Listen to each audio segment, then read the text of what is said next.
When No Man's Sky released, it was one of the largest disappointments of the year. We covered it in a couple of videos, and unfortunately, they made a lot of promises that they didn't really deliver on. However, now, around a year later, people are talking about No Man's Sky again. When you update a game that people didn't like a year ago and it becomes well-liked, it's worth talking about. So, exactly what happened? Hi folks, it's Falcon, and today on gameranx, we ask the question, has No Man's Sky done enough to repair the damage?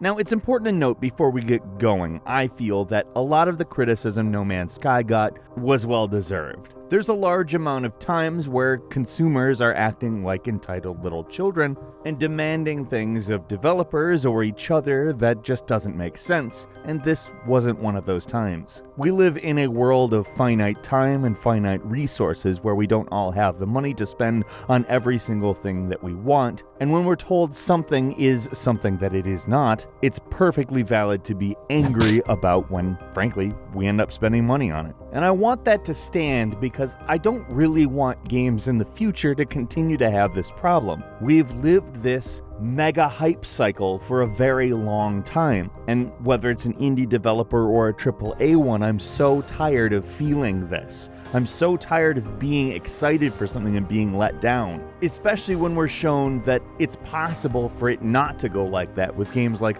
Horizon Zero Dawn or even Sonic Mania. That being said, I'm gonna go ahead and say something that I kinda thought I never would. No Man's Sky kinda feels like it's taking the Destiny route. Destiny, as you know, kinda sucked when it started. There was just a slew of problems with Destiny. But over the years, it became a pretty darn good experience. Frankly, near the level of the Halo glory days, if I'm going to be honest, and No Man's Sky seems very much to be on that trajectory. So let's talk about joint exploration. In a lot of the promises moving up to No Man's Sky, it was made to seem as though the game was going to be somewhat multiplayer-ish, probably along the lines of a Destiny-type game, not necessarily an MMORPG, but there's language that was used that made that implication. It didn't happen. Now, here's the thing that is happening, and I want to be very clear in saying I don't think this is the fix that everybody wanted. However, it is, as they have been doing over time, a foundation for something that may in fact be much better.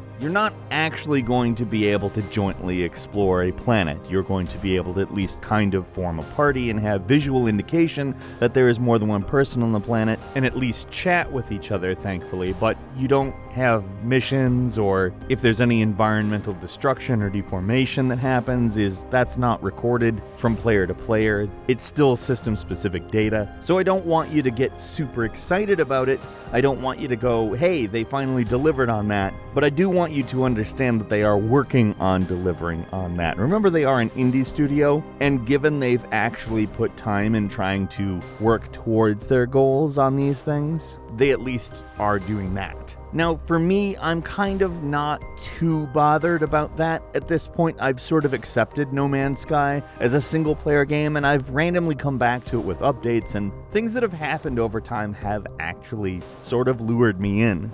And it's not just me that this is happening with. If you look at what happens on Steam when they've released these updates, they tend to actually satisfy people. There have been a lot of new and rewritten reviews that have ended up being very positive. And I think a lot more of it is based around the fact that there are, well, more things to do now. There's about 30 hours more campaign content in the game, according to Hello Games, and it's noticeable. When you play the game, you see, well, just an overall different thing. Like when you start off the game, there's now quests, and at first they act like tutorials, but they actually develop into full-fledged quests that progress the game in a manner that an actual game might. I mentioned environmental destruction and manipulation. That's something that has been much more realized, to say the least. And when you're building a base, you have significantly more to do and can create something, in my opinion, that is far more your own than in previous updates. Everything's kind of more like a full game. And ultimately, that's kind of the big problem. This game launched not as if it was a full game, especially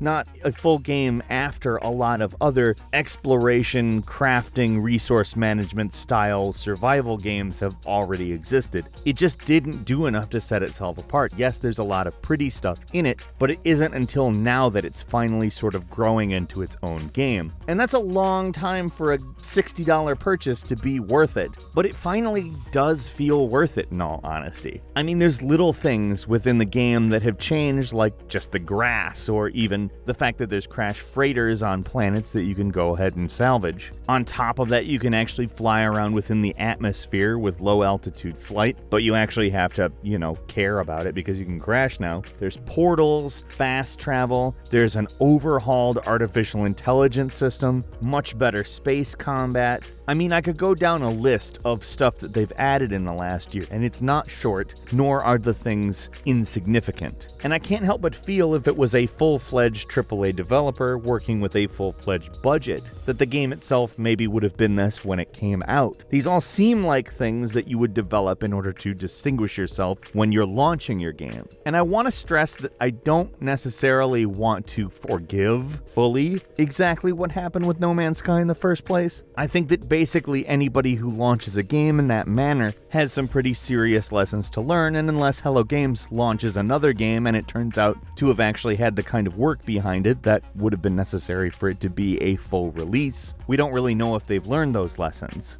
But we do know at this point in time that they're not just scam artists. It's unfortunate that that was a hurdle they created for themselves to make themselves seem so uncredible, but they've stuck with this game. They've made it worth the money. And if we don't commend it when people do the right thing, there's no reason to. And for that, I have to say, I think No Man's Sky is worth it. I hope they've learned their lesson about launching a new game, but moreover, a game that had the potential to be something amazing is kind of becoming amazing. It's actually worth delving back into the universe of No Man's Sky. I feel as if I actually have things to do now. It feels like a lived-in world. It feels like there's stuff going on. It doesn't just feel like a half-assed space thing thrown at me that I paid $60 for. There's so much more variety in biomes. Animals seem less stupid. And yes, that is a selling point because at one point they were kind of stupid. Instead, it just feels like its own thing, finally, instead of just a pretty picture that was painted for us and then not really delivered on. You have to do a lot for me to say something like this, and I truly never thought that I would say this specific thing, but I think No Man's Sky has done enough to repair the damage. I think Hello Games showed that they care, and I think they put their money where their mouth is, and frankly, for all of the hatred they had spewed at them, there's some degree of credit they deserve just for not caving in and walking away with all the money they made, because they made a lot of money. Instead of just buying an island and disappearing, though, they continued to develop the game, and they deserve a little goodwill. What do you think? Have you played the No Man's Sky update? There's a lot of cool stuff to talk about, and let's do that in the comments. If you enjoyed this video,